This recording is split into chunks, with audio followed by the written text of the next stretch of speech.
What's up, everybody? Welcome inside the Motor Racing Network studios. It is another edition of NASCAR Coast to Coast, where we talk about all things NASCAR regional and weekly short track racing from coast to coast. My name is Chris Wilner, MRN pit reporter, fresh off Easter weekend and a trip down to Rockingham Speedway, just down the road from us in Concord, North Carolina, and it was a fantastic revival weekend.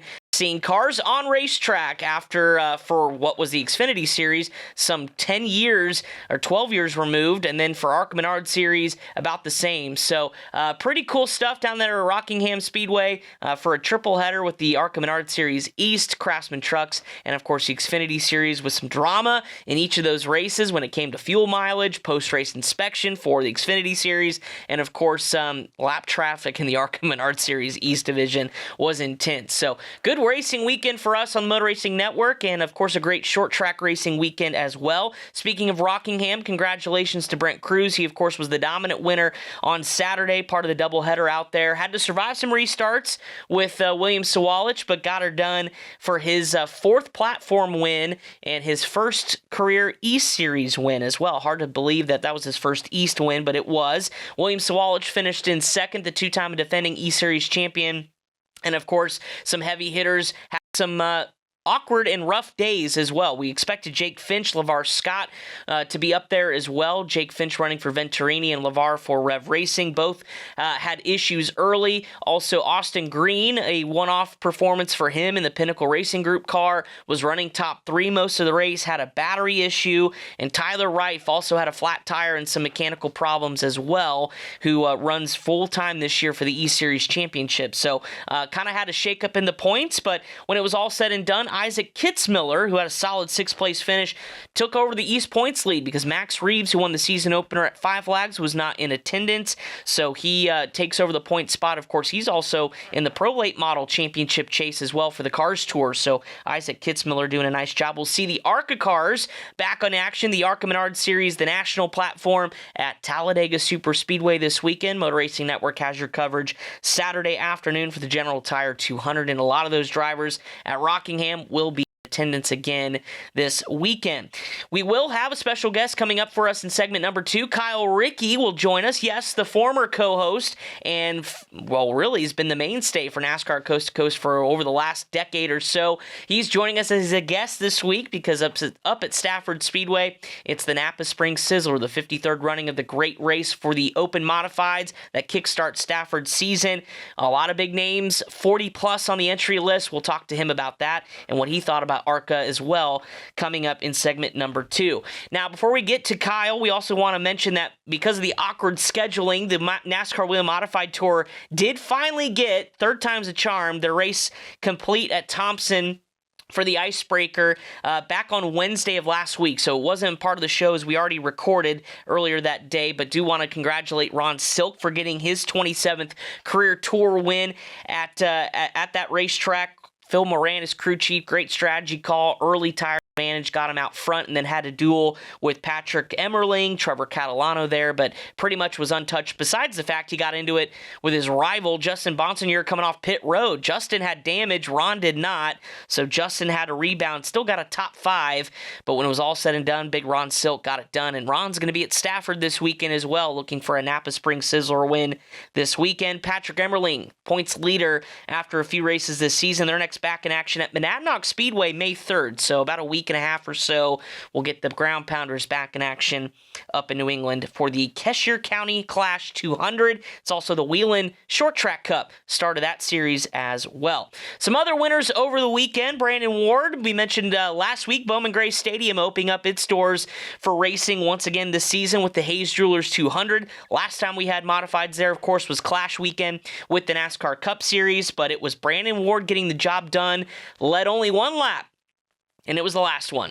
Did the old bump and run on Burt Myers, who led the majority of that race, 199 of 200 laps. The crowd went nuts when Brandon Ward kind of used the chrome horn to move Burt Myers out of the way and get the season-opening win there in the modifieds. There was some drama, though. It wouldn't be the Madhouse without it. Zach Staley and Justin Alverson in the street stock feature got into it, climbed out of the race cars, went fisticuffs, and it actually brought the police out onto the racetrack to break up those two as it brought crew members involved. It was all sorts of just a good old-fashioned brawl to start the Madhouse season. So if you haven't seen the video, it's all over social media on Flow Racing as well. But well, the Madhouse is back at it in 2025, so good to see there. Doug Barnes got a win at Dominion.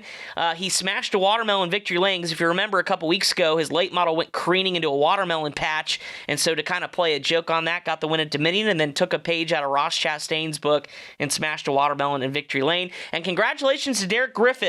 Passed Eddie McDonald for the win for his first career win at New Hampshire, the Magic Mile, part of the Northeast Classic for the past super late model. So some big winners over the weekend. Of course, much more to come coming up this weekend. Well, I mentioned Kyle Rickey, my former co-host here on Coast to Coast. He's standing by on Zoom direct from Stafford Speedway, where the Napa Spring Sizzler takes place this weekend. We'll chat with Kyle coming up next here on NASCAR Coast to Coast. 3, 2, 1, start your engine! The NASCAR channel is streaming now, exclusively on Tubi. Go deeper into NASCAR with 24/7 news, documentaries, and explore the vault of timeless NASCAR stories and unforgettable races. From crushing defeats to the thrill of victory. The NASCAR channel, always on, always free. Only on Tubi. Welcome back to NASCAR Coast to Coast on the Motor Racing Network. Joining us now from Stafford Speedway ahead of the Napa Spring Sizzler, former co-host Kyle Rickey of the Motor Racing Network. Kyle, this is old times, throwing it back to Coast of last year and the years before, but welcome to the show for the first time this year. How's it going, my friend? Feels good to be back. And it also feels a little odd being a guest on a show that I hosted for like 10 years. But yeah, good to see you, and look forward to talking about some Spring Sizzler action here this weekend. Yeah, looking forward to it. You're right, Kyle. You did this show for almost over 10 years. And now you get to be the interviewee, so I promise I won't give you any hard questions, but good to have you nonetheless. Saw you this weekend. Let's start with that, or this past weekend at Rockingham.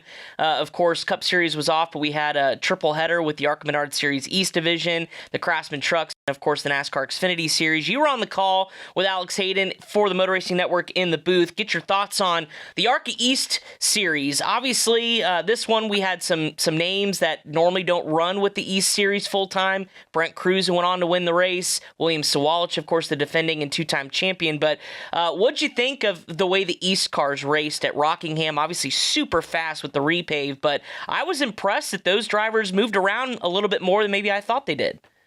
Yeah, overall, a great weekend for them. They had a couple of hours of practice to kick off the race weekend on Friday.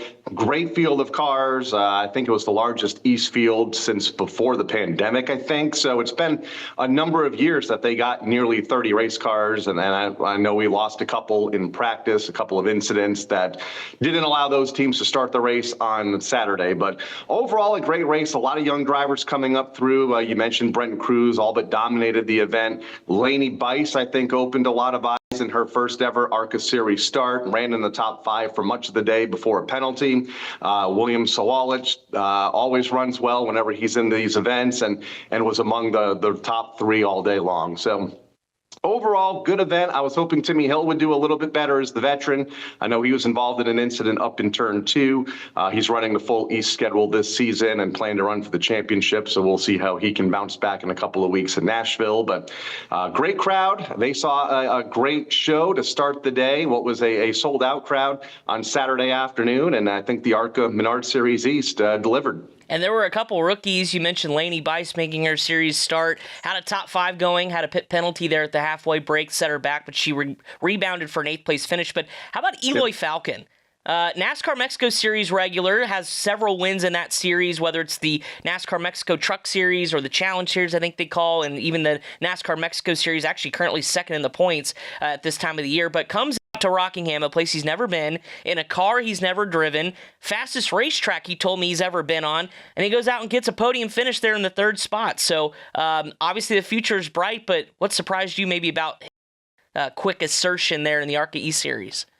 Yeah, he won a late model race last year, I believe, at Southern National in Kenley. At the time, I think one of the biggest tracks he's ever been on, other than a road course. Did some summer shootout racing a couple of years ago at the Charlotte Motor Speedway, but when it comes to speedway-style racing, this was a first for him. And he was top 5 all day. One of the nicest drivers I think I've ever met. Got to talk to him in the pits on Friday morning before practice started, and he a little nervous going out onto this high-banked 1 mile for the first time, but a great kid, and I hope he has a bright future with us in the ARCA Menard Series platforms, and then maybe even ultimately into the NASCAR Craftsman Truck Series. But it was definitely a good start, a good podium finish for a driver coming up from the NASCAR Mexico Series, and we continue to see, and we've talked about it for years, that NASCAR ladder system, and seems to be working for drivers like him. Really has, and I'm looking forward to seeing what more he can do this year. And then obviously we will see him actually down in Mexico City when the Cup Series and Xfinity Series take to Mexico City's racetrack, and then of course we'll have the NASCAR Mexico Series coverage as well on MRN. So, Kyle, you've been away from the show. Obviously, your plate is so busy between MRN and then obviously your duties at Stafford. What have you been up to kind of in the last month or so getting the racetrack ready for the Napa Spring Sizzler that kicks off this weekend? Yeah, we've been busy. The weather has finally turned to where it's not 42 degrees and snowing like it was a couple of weeks ago. I'm not quite sure where that came from on a random Monday a couple of weeks back. But we've seen 70-degree weather the last couple of days, so we've been able to put speakers up and test the big screen out behind us. Behind the scenes, updating graphics and driver profiles and all of our show opens and content for our broadcasts on race night for not only the folks here in the grandstand, but also on Flow Sports and Flow Racing. So it's going to be fun. Had a practice day here last Saturday. Over 130 cars were in the pit area. 40-something SK Light modifieds and 35 SKs and a bunch of open modified cars that'll compete in the Sizzler. So great fields, a lot of interest, great early ticket sales. So hopefully the weather's cooperating this weekend here once we get into the weekend and everything gets on racetrack. So for those maybe tuning in unfamiliar with the Spring Sizzler, obviously this is your guys' season opener at Stafford Speedway up there in Connecticut. A little bit later of a start just because of the geographical location. You just mentioned it just snowed there not too long ago. So hopefully, knock on wood, the weather is good the rest of the way. But for those that are unfamiliar, what makes this event so unique? Obviously, it's one of the longest standing event you guys have had at the racetrack, but it brings a lot of big names and the prestige behind it as well. Yeah, it goes back to 1972 when the Root family took over the facility. They were working with a different promotional group at the time, including Dick Berggren, who has been around for so long in short track racing. They actually promoted the very first Spring Sizzler in 72. The Roots took command of it in 1973. It's been run every year since, except 2020, like so many other things in life. But it's a great race. It's an open event. Really not sanctioned except for the folks here at the Stafford Motor Speedway. So that allows them to tweak the format. The last couple of years, we've had dual qualifying races. This year, we're going to go back to a standard one-day show that has qualifying heat races to set the starting lineup for the 30-car main event. 80 laps the distance. That was the original, or actually 100 laps the distance. 80 laps was the original distance of the event. They extended it to 100 laps couple of years ago after it ran for 200 laps sometime when it was under the NASCAR sanction. So it has seen several distances, but it's been a great event, and it brings out the biggest names in modified racing each and every year. And we have 41 entries as of about an hour ago, looking to make the 30-car field. Yeah, an incredible list of drivers, both those on the national scene. Of course, on this show for so many years, we cover the NASCAR Wheel Modified Tour. Ron Silk, Matt Hirschman, kind of some of those headliners on the national scale. Yep. But you've got a lot of local drivers, Kyle, that spend a lot of time at Stafford or in that region of the country racing modifieds that certainly could put their name to the ring as a potential winner when it comes to the end of the weekend. Who are some of those drivers that maybe we don't know on the national scale that we should keep our eye on this weekend? Yeah, you mentioned the two most recent winners in Silk and Hirschman, but we have guys like Woody Cat, one of the winningest drivers here at the Stafford Motor Speedway over the years. I think he's tied for fourth now on the all-time win list, has found success here for decades, first in fendered cars, then in modifieds. He'll be looking for a win here come Sunday afternoon. He was out here testing yesterday. Keith Rocco just entered, driving for a longtime car owner, Dan Avery. He was on racetrack yesterday and said, yep, I'm ready to enter. I wanted to make sure the car was good, and it was. Keith, a multi-time champion here in the SK Modifieds, again, one of the winningest drivers here at the racetrack. He'll be in the field. Mike Christopher Jr., the son of Mike Christopher, the nephew of the late, great Ted Christopher, the winningest driver here at the racetrack. Mike ended last season with a lot of momentum in the SK Modifieds, finished second in the championship standings by 8 points. So we'll see if that momentum will carry over to the Open Modifieds and a potential Spring Sizzler victory. I mean, the list goes on and on. There's, like I mentioned, 40 drivers, some looking to make their first Sizzler, like Tyler Berry, an SK Light modified champion of a few years ago. He's kind of been dipping his toes in the water of open modified racing. He'll be here trying to qualify.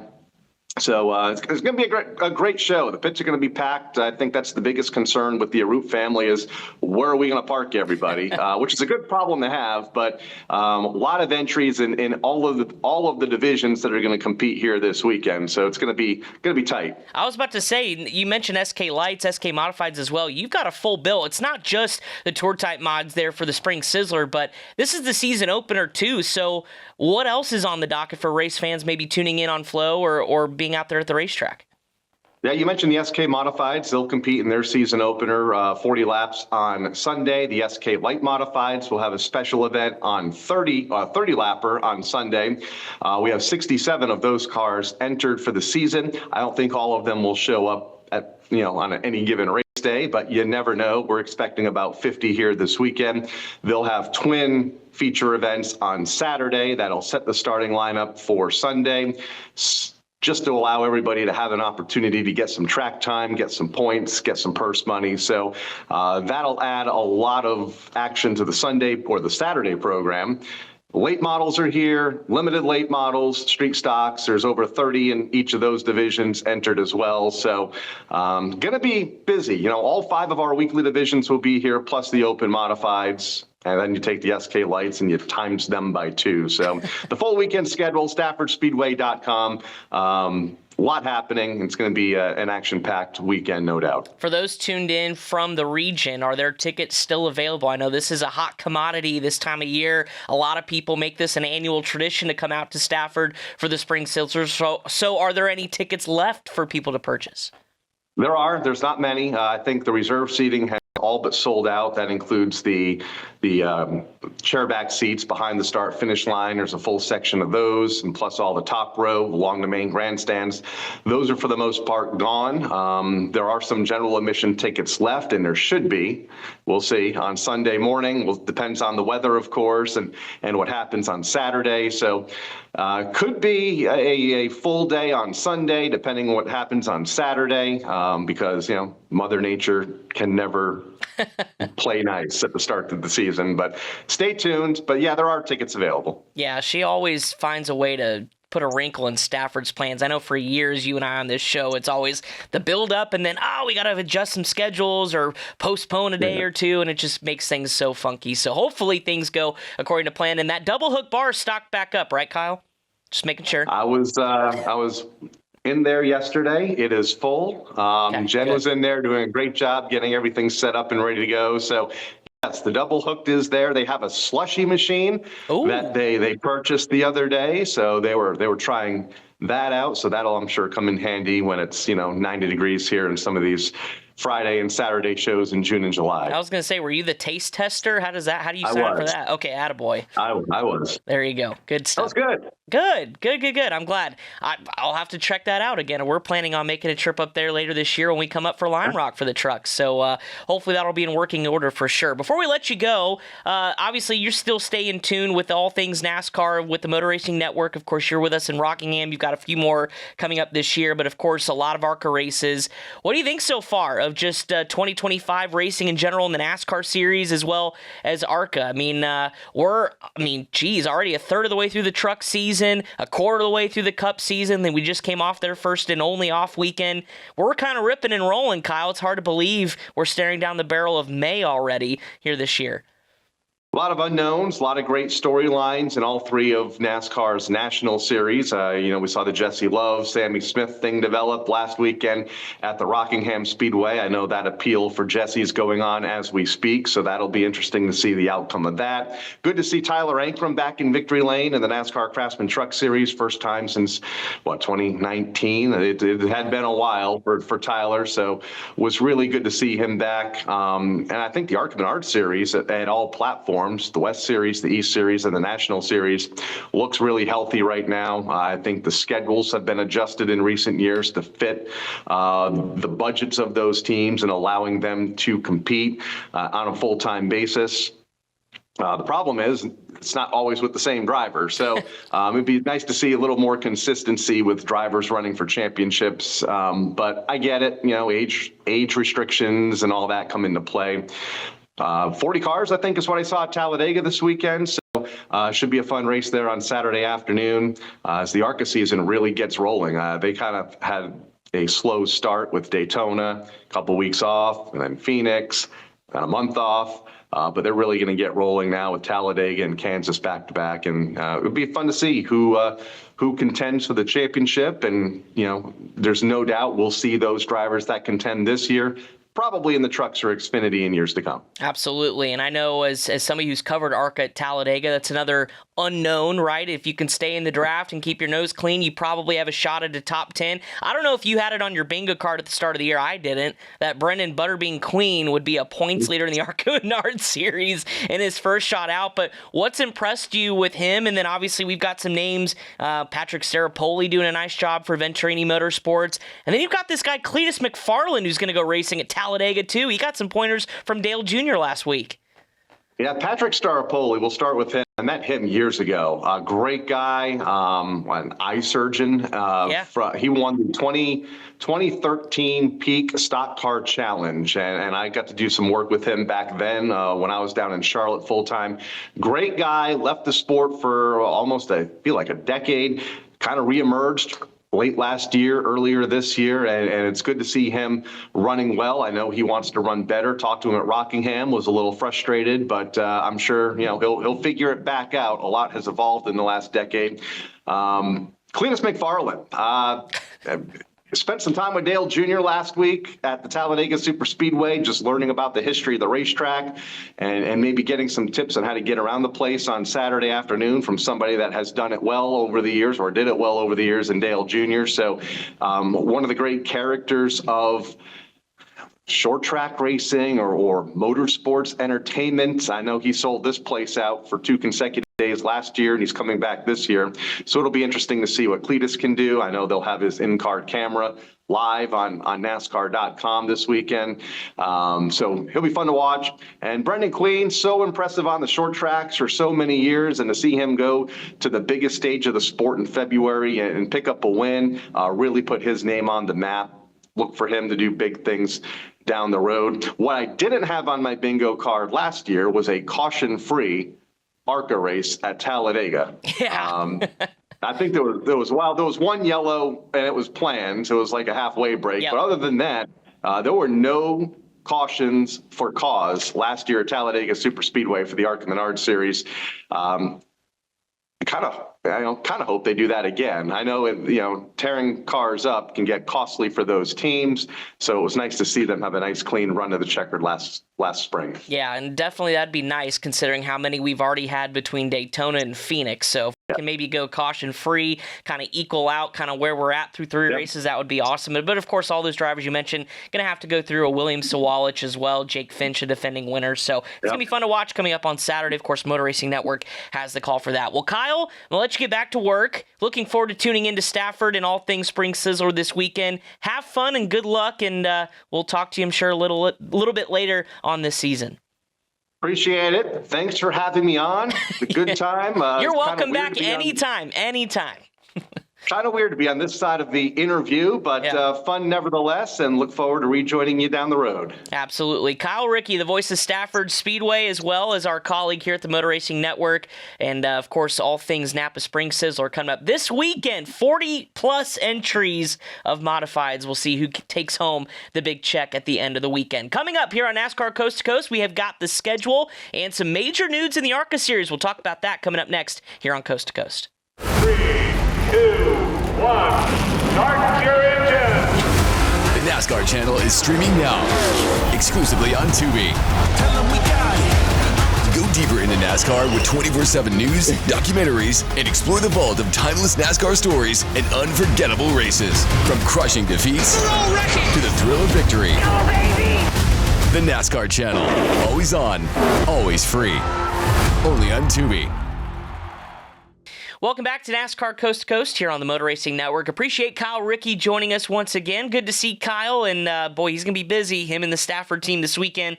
Again, you can watch coverage of the Napa Spring Sizzler on Flow Racing. Excited to hear Kyle on the call, and as well as the rest of his broadcast team, and I know they will put on a good show, and it'll be cool to see the Ground Pounders in action again at Stafford to open the 2025 season.